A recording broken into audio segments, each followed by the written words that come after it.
Туку да преминеме на нашата тема, некаде се доближуваме полека кон крајот на книгата и ти можеш да одиш по вода. Ја почнав и рете да ја завршам.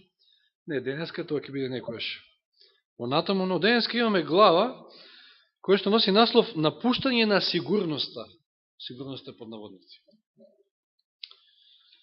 Се замислиме дека ние сме во еден брод кој што плови час по немирни води, час по мирно море. Каде е најсигурното место за нас? Во самиот брод. Сигурно се друго што е околу бродот е многу несигурно. Како прво за мене е несигурно на квадрата или не знам на трета, затоа што ја не знам да пливам како прво. Меѓутоа ако се најдете на широка водена површина, значи еве море нека биде, не мора, па и нека и Доренско езеро, не е мало. Воопшто не е мало. Ајде оди препливајте го и стигнете до брегот и спасите се. Значи, навистина, најсигурно место за еден морнар, да кажеме, за еден патник е во бродот. Сето останато обкружување е некако несигурно, непостојано, заканувачко. Знаете, во еден миг, што вели овде писателот, може да пирка тивко ветрче, кој што е баш пријатно и во освежува и како мало маче што преде, кој што вели писател. Но веќе следниот миг тоа може да се претвори во тигар. Ко сте гледал она една реклама, имаше, мислам, маче му даваат, не знам што тамо, млеко или па се претвара во тигар веднаш. Значи има многу голема разлика. Јас денови мислам дека гледавме дома на Animal Planet, мислам дека беше. Има една жена тамо во Африка кој што чува, спасува лавови од лавчиња, од мали ги гледа и многу се пријатни со неа, се играат и посебно ми се сладки оние малите лавчиња, ама си викам кога би можеле да останат секојаш така мали, да не растат, затоа што како прво не може да ги нахраните. Како втора, кога тогаш може да ве лапнат. Значи тоа е сосема несигурно. Има многу голема разлика од маче. Дори и Марко наш дома знае да биде страшен ако го згазнете на жуль, да кажем. Да ве изгребе така силно да и сносите последици, а камо ли тигар. Значи. Факт е дека морето е многу несигурно, но имаме ситуација кога Исус го повикува Петар да оди по водата. И сега врз основа на оно што го кажавме, значи испаѓа дека тој го бара од него да го напушти, да ја напушти сигурноста, да го напушти релативно пријатното сигурно место во чамецот и да појде во потполна непознатост и несигурност. Но дали било тоа така? Одење по вода. Има ли нешто по-несигурно, да кажем? Се се обидели некогаш да одите по вода? Не ви препорачувам. Веднаш ќе потонете. Или ако се обидувате, нека биде тоа некој плитко. Метар навеќе. Но, всушност е сосема обратното. За Петар во тој миг на наредбата Христова дојди, најсигурно било тоа што го правил. Одењето по вода било најсигурно. Значи, за нас како христијани, знаете ли која е најголемата сигурност? Најголемата сигурност е ако се одзвиете на повикот Божи и ако го слушате, ја слушате неговата заповед, неговата наредба. Се додека слушате, вие сте на најсигурното место. Иако тоа за Петар било многу несигурно, нели, гледајќи од аспект на тоа дека вода е вода. Вода е чудна материја, како што велеше еден брат од Свети Николе, брат Гоце. Вика, многу чудна материја ми е водата. Ако ја ставиш во чаша, ќе го земе обликот на чашата. Ако ставиш во шише, обликот на шишето, вика, и потоа, нели, знаеме, може да биде во тврда состојба, по гасовите и така натаму. Наистина е чудна материја водата. Но многу несигурна за нас како луѓе. Но, еве, видовме, значи, оној што оди по вода на Христова заповед, а тоа не може да го постигне на никаков друг начин, може да биде сигурен дека тоа го прави, тоа што го прави и она што е правилно, и она што е навистина сигурно. Затоа што Христос никогаш не помага во она што е погрешно. И кога Христос некогаш, одnosno Господ ќе ви каже, дојди и кога дори ќе ви изгледа ситуацијата само надчовечка и нешто незамисливо да го направите, вие можете во негова сила и факт е дека таму сте најсигурни. А знаете, денеска луѓето, не само денеска, од секојаш луѓето се склони да си имаат некоја сигурност, некој си гради сигурност во парите, собирање на пари, на злато, на имот. Смета дека колку повеќе има, тоа е за него сигурност во овој свет во кој што парата многу значи. Но не е далеко онаа криза економска што се случи пред некоја година, кога и не е само таа криза, имало икс ситуации, да се вратим малку порано, во бивша Југославија, кога со таа инфлација огромна, знаете како парите преку ноќ стануваа безвредни. Не знам која беше најкрупната, најголемата, со колку нули, мислам дека едно 15 на нули имаше динарот во тоа време. Мислам дека имаше некоја таква пара. 93-та беше? Да. Видите, преку ноќ може таа сигурност да исчезне. Меѓутоа, тоа е тоа, некој бара сигурност во системот. Некој ќе рече, за разлика од тие првите години од нашата независност, денеска е некако посигурно. Идеме некако напред. Се градат патишта, ова, она. Значи, некој ќе рече, оваа влада, мене ми е баш добра, можам да се наслонам на оваа влада, за разлика од онаа претходната. Но колко е тоа сигурно? Колко е сигурен Груевски? Да се потпрете на него, да гледате некоја сигурност во системот наш тук. Судски систем. Да земеме судски систем. Колко сте сигурни во судскиот систем во нашата земја?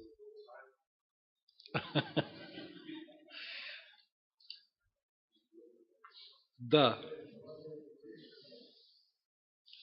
Значи, човечката природа секојаш тежна е кон сигурност, кон стабилност. Секојаш сакаме да сме на цврсто тло. Сакаме стабилност во својата работа, во домот, во секој подрачје од животот наш. Економска сигурност.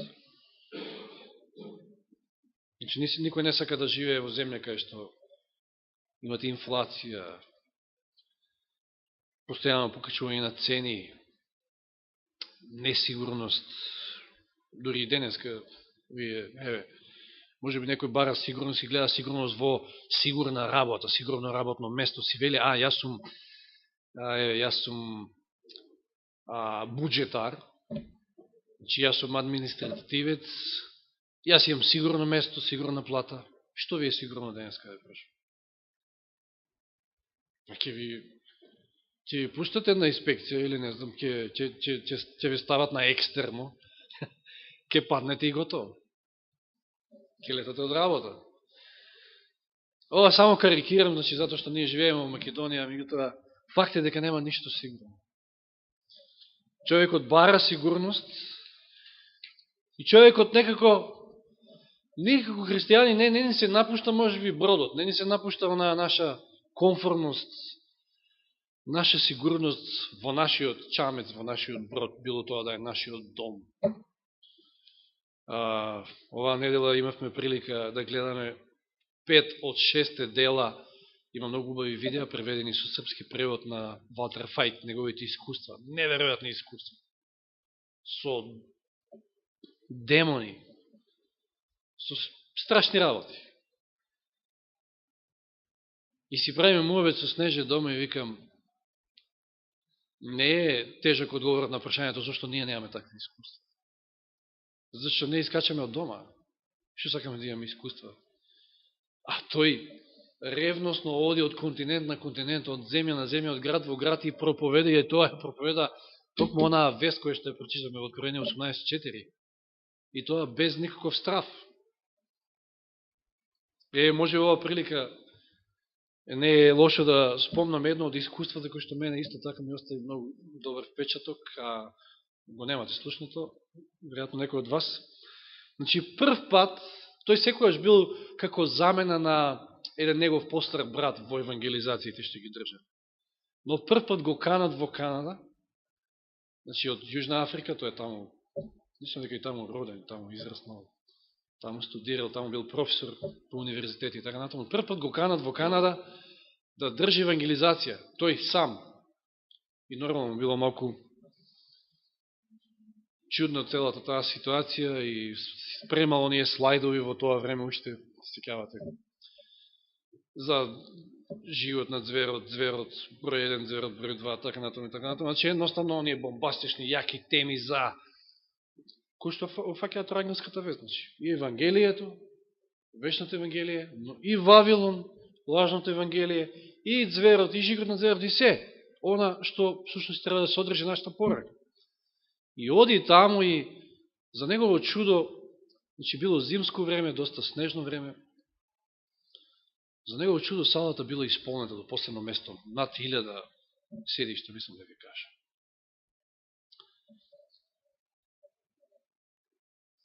За разлика од него, и бевме сведоци овде во универзална сала, со едно разводението Евангелие,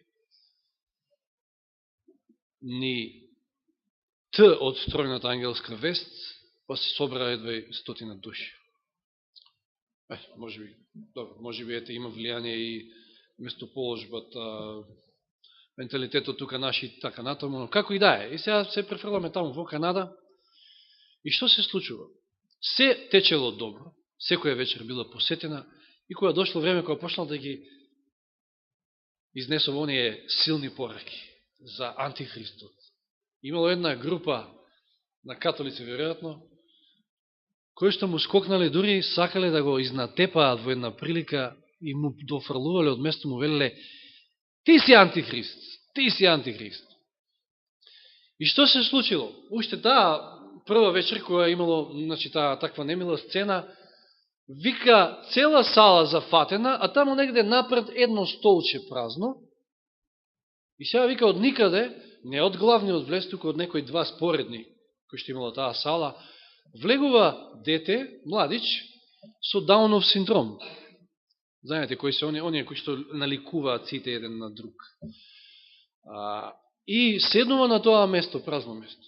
И сега кога вие му срепуваат, детето се, а оно цело време као да пеело, знаете, онака малку со искривена уста и така натаму, како да си пеело некој песнички, ке станело од местото, ке се качело на бината горе, како што било така пониско од него, вика, ке се навалеше, вика, на моите гради, на моето срце, тука, вика, и си пееше.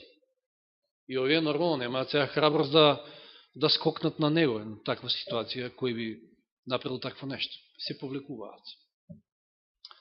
Следната вечер пак иста таква тема. Пак истата ситуација. Само тоа место празно, повторно доаѓа истиот младич, повторно истата сцена, повторно Господ го сочувал.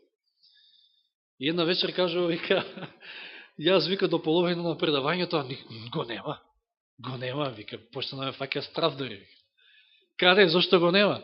И таман во вистинско време повторно влегува, повторно седнува, повторно слична сцена, повторно тој е спасен од незгодна ситуација. Да, и да скратам, на крајот, последната вечер од самата евангелизација, тој останал горе на бината да ги средува своите слайдови, излегле сите, а останало да седи на младо момче со Даунов синдром пред него и тој го повикал горе да се качи. Се качило момчето и ти поставам само едно прашање. Од каде си ти, од земјата или од... И момчето му одговора. Нема ни одговора, мислам вака само. Со прв. И подосна нити слушнал, нити го видел.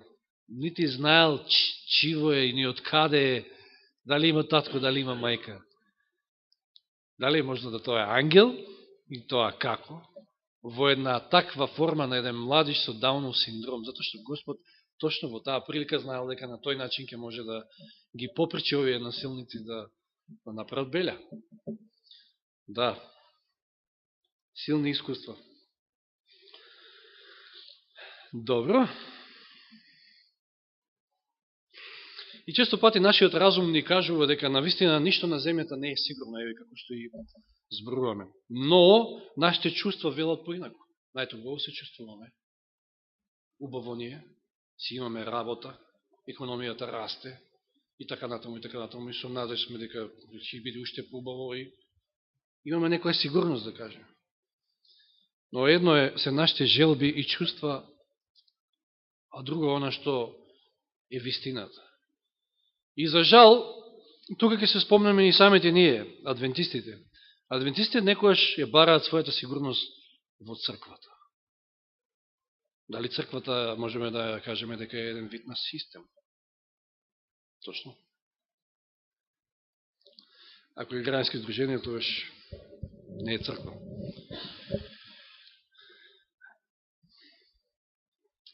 Се фалим, имаме своји црковни згради, некои се скромни, некои преубави, но сите тие се символ на нашата стабилност и сигурност.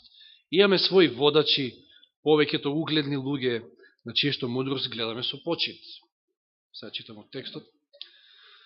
Ако ни е потребен совет, ги имаме проповедниците. Ако ни е потребна материјална помош, постои начин да ја добиеме. Ако имаме проблеми на работното место, има кој да се бори за нас. Ако сме болни, има кој да не посети. Ако сме тажни, има кој да не утеши. Ако сме осамени, тука ќе најдеме друштво, значи во црквата.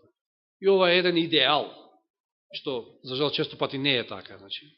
Но сепак, целта е таа. И знаеме дека нема секојаш да биде така. Тешко нас ако ние се надеваме на црквата, на тој систем, каков и да е. Тешко нас ако ние се подпираме и надеваме на проповедникот. Затоа што многу добро знаеме од пророштвото дека ќе дојде време кога, како што може би некои ни посакуваат, навистина ќе дојде време кога ќе се заклучи таа врата таму. Ама тоа ќе биде време кога ќе се заклучи и таа другата врата таму. Значи ќе има многу врати заклучени, ќе нема никој од нас тука и на кого ќе се потврна тогаш? Кога може би ќе бидеме некаде во некоја планина или не знам кај, каде Господ ќе не однесе. На кого ако не на Господа? Ако ние одиме по вода, ако сигурно одиме денеска по вода, ќе одиме и тогаш, по не знам каква вода и да е, колку и да е бурно тоа море по кое што ќе одиме, но ќе одиме по Божја заповед, по Негова промисла, со Негова сила и мок и само во Него ќе можеме да бидеме сигурни.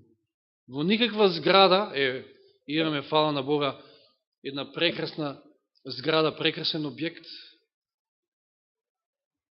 на кој што често пати е празен, но ништо од тоа не е вредно. Ништо од тоа не може, ништо од било што од тоа можеме да се потпреме. Ништо нема сигурност.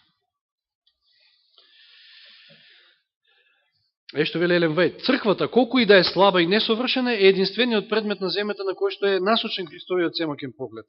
Тој постојано грижливо внимава на неа и е јакне со својот свети дух. Но, иако е така, значи, Библијата вели во Еремија 17.5, проклет да биде човек кој се надева на човек и слабото тело го смета за своја мишка, своја потпора. Или, ако не сте знаеле, ако не сте чуле, може да чуете сега дека пресметано дека средишниот стих во целата Библија, значи она му каже што буквално и по стихови, и по страни, веројатно и по содржина се преклопува, значи на две Библијата, средишниот стих во Библијата е 118 псалм, 8 стих. Знаете како гласи овој стих? Или го знаете, може на памет. Подобре да се надева некој на Господа, отколку да се надева на човек. Многу јасен стих.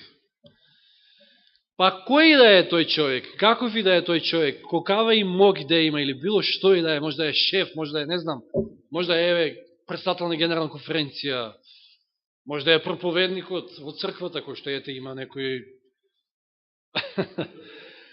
веројатно, може би има некој голема моќ, влијание, има, да не кажам, и добри врски, па не можете да отргнете никако. Може да прави шо сака и пак не може да отргнете. Значи. Без оглед, кој да е, ништо тоа не е сигурно. Проклет да биде човек кој се надева на човек.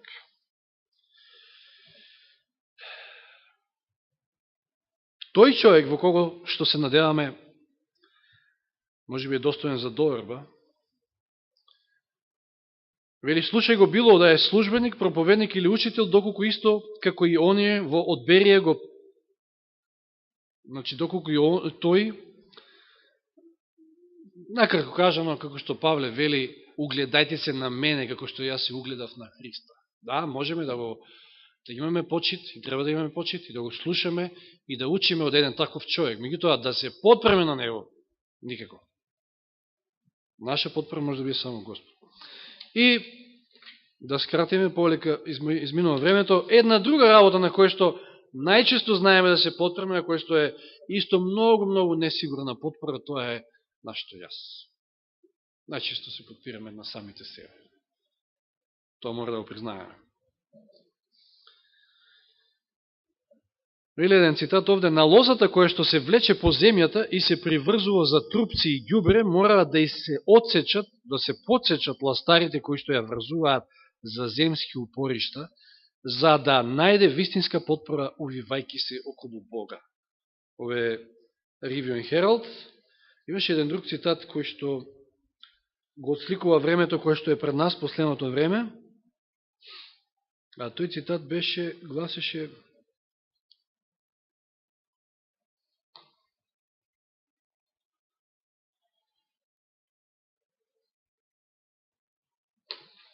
само најдам.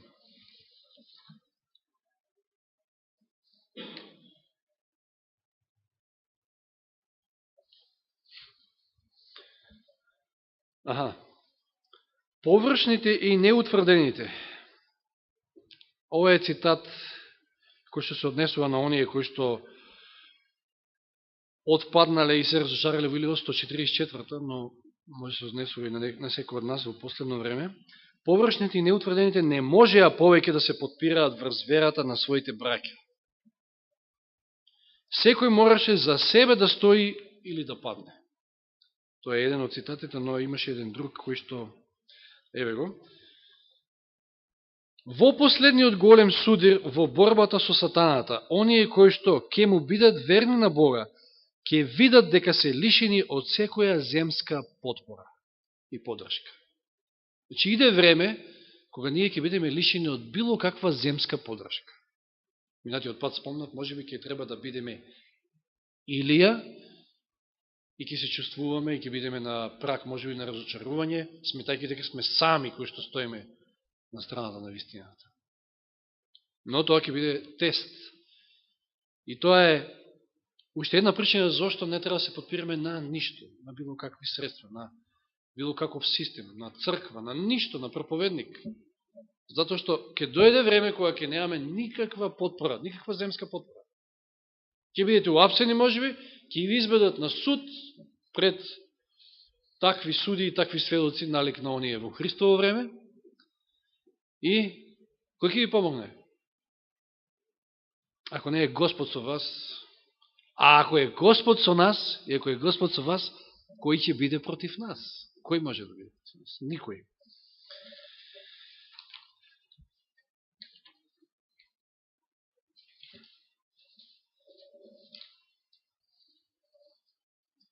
Да се сетиме на случајот со богатиот младич.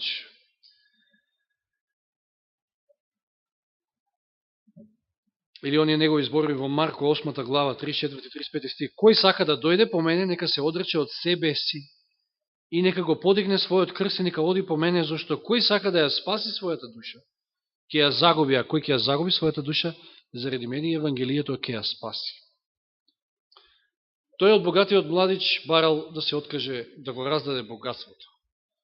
Едно дека бил алчен, меѓутоа е многу повеќе заради тоа што тој гледал своја подпора и сигурност во богатството. Затоа Господ сакал да го научи дека треба да се подпре само на Господ.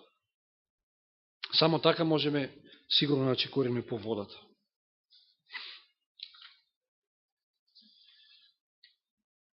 И кој е спремен воопшто да се подпре на самиот себе си, ако се погледне со вистински очи, а сите ние сме онакви како што Исаија се опишал самиот себе во 1 глава 6 стих. Од петицата до главата никаде здраво место, туку повреди, синила, отворени рани, ни очистени, ни завиткани, нито заблажени со масло. Тоа сме ние. Сосема разбирливо постапката на угледните верници, кои што многу навредени го напуштиле богослужението на кое што проповедал Џон Весли, сега ќе завршам со овие редови, употовајќи им израз, знаете како ги нарекол во една своја проповед Џон Весли, присутните. Деца ѓаволски. Обичните скитници и олоши несомнено заслужуваат еден таков опис, си велат, нели, верниците од црква. Но никако ние. Ние сме префинити, културни, добри, че добиле сите угледни луѓе и жени. Но тоа одредува дел од проблемот. Нашето јас може да добие разновидни форми. Значи, ние можеме да биме културни добри. Цело време изборувавме, цел месец јануари, дека навистина можеме да биме безпрекорни надворешни. И да научиме како тоа културно да се однесуваме, како тоа само префинети зборови да излегуваат од нашата уста. Но, што е со нашето срце, што е со нашиот ум? Тука е проблемот. Може би прави големи дела, корисни и за пофалба, може би има и пророчка моќ, може би ги сваќа сите тајни и го има сето знаење, и може би ги дава своите добра за потребите на сиромашните, а сепак сето тоа да не представува ништо, затоа што останува само непочинетото јас што ги прави сите тие нешта. Че ние од себичност можеме да правиме прекрасни дела. Луѓе прават цркви, луѓе оставаат големи суми на пари, секоја што е од нивниот вишок, патем речено, што не е жртва. Не е жртва како она жена што оставила 2 лепти, она што го имала, тоа го оставила. Ниједно од тие жртви не може да се спореди со таа неизена, но како и да е, значи човек тоа може да го прави чисто од себичност, за своја промоција, за своја слава и така натаму. Немаме никаква сигурна потпора во самите нас, никако во самите нас, никако во проповедникот. Зато што утре, не дај Боже, ако падне проповедникот, паѓате и вие. Зато што проповедникот е како еден од вас, грешник, со своји слабости. Никако и црквата не е. Зато што некој вела, да, тоа е бродот, е тоа црквата, дали, таа ќе оди, ќе издржи и така натаму, ама при тоа криво представувајќи што всушност е црквата. Црквата не е организацијата, црквата не е деноминацијата, туку, како вели Елен Вајт, тоа се верните браќа и сестри, кои што ги држат Божите заповеди, имаат верата Христова. Тоа е црквата, всушност. Нека Господ ми помогне, наистина да целосно се подпреме и да имаме целосна надеж само во Господа, затоа што блажени се оние кои што се надеват на Господа, некој читаше вечерва. Нека Господ ни помогне и нека му е слава и фала за овие поуки. Амин.